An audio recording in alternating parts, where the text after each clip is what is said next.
Okay, so write down the first part of the message. It should be 1 or 2 words. So just write this down using whatever medium you chose.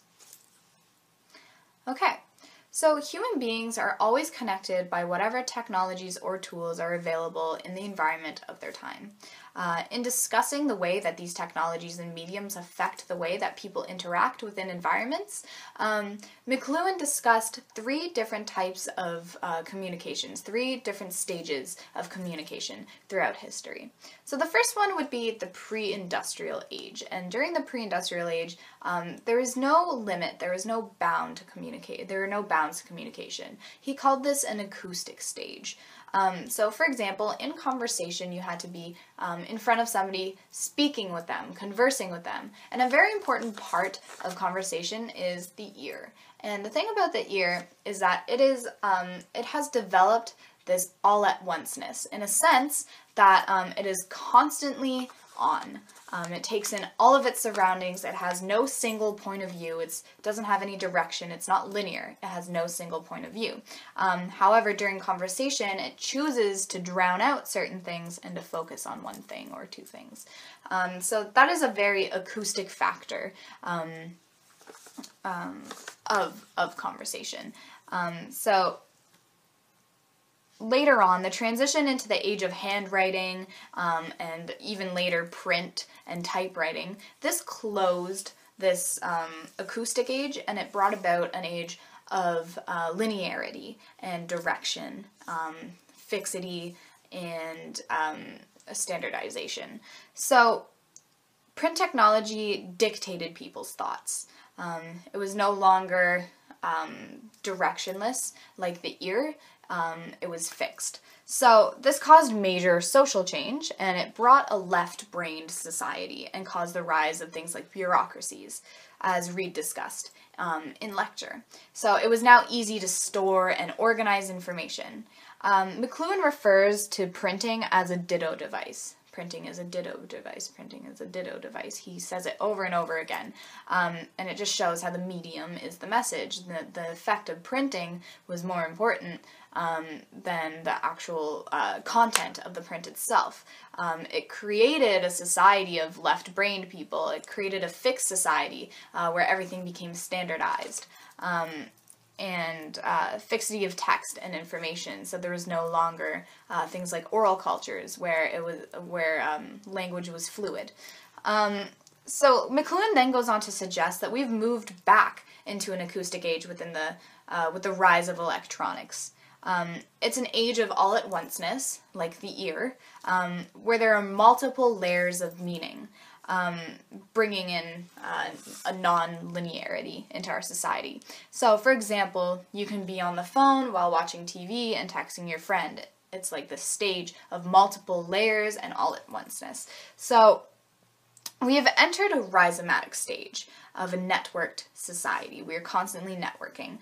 The idea of the rhizome as a concept, not just a term, was introduced by Deleuze and Guattari. I'm sorry if I'm pronouncing that wrong. And they used this concept of the rhizome as a system of thought.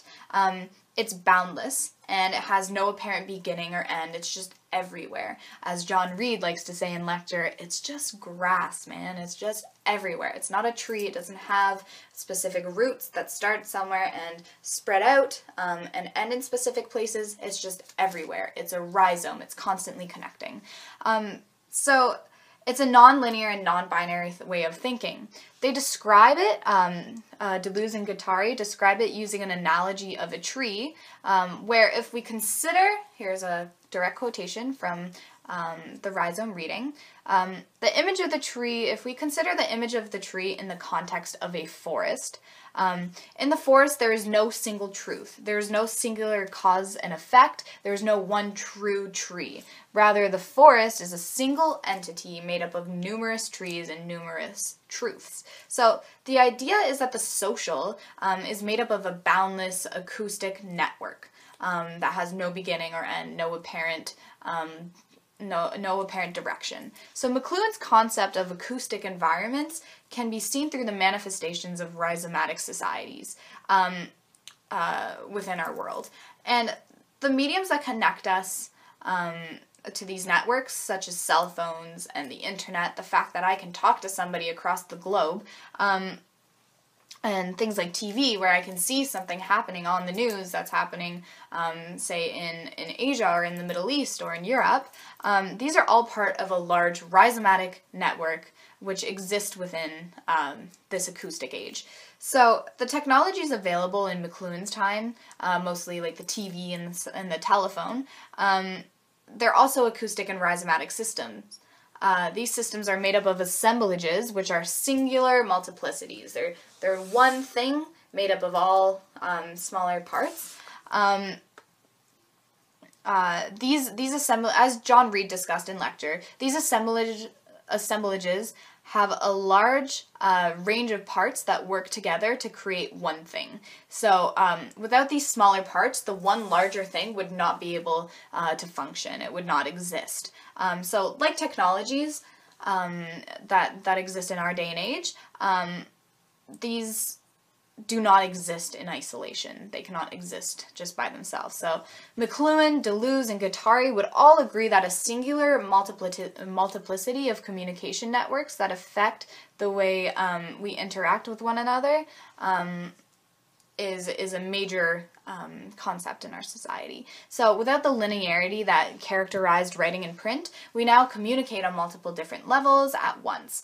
And the rhizomatic system of connected mediums, such as texting and Facebook and internet-based applications, this brings forth an age of multitasking. And within an acoustic and directionless social world. So we're no longer bound by physical space. We have time and space has now vanished in order for us to communicate with other people. So here's another question for you.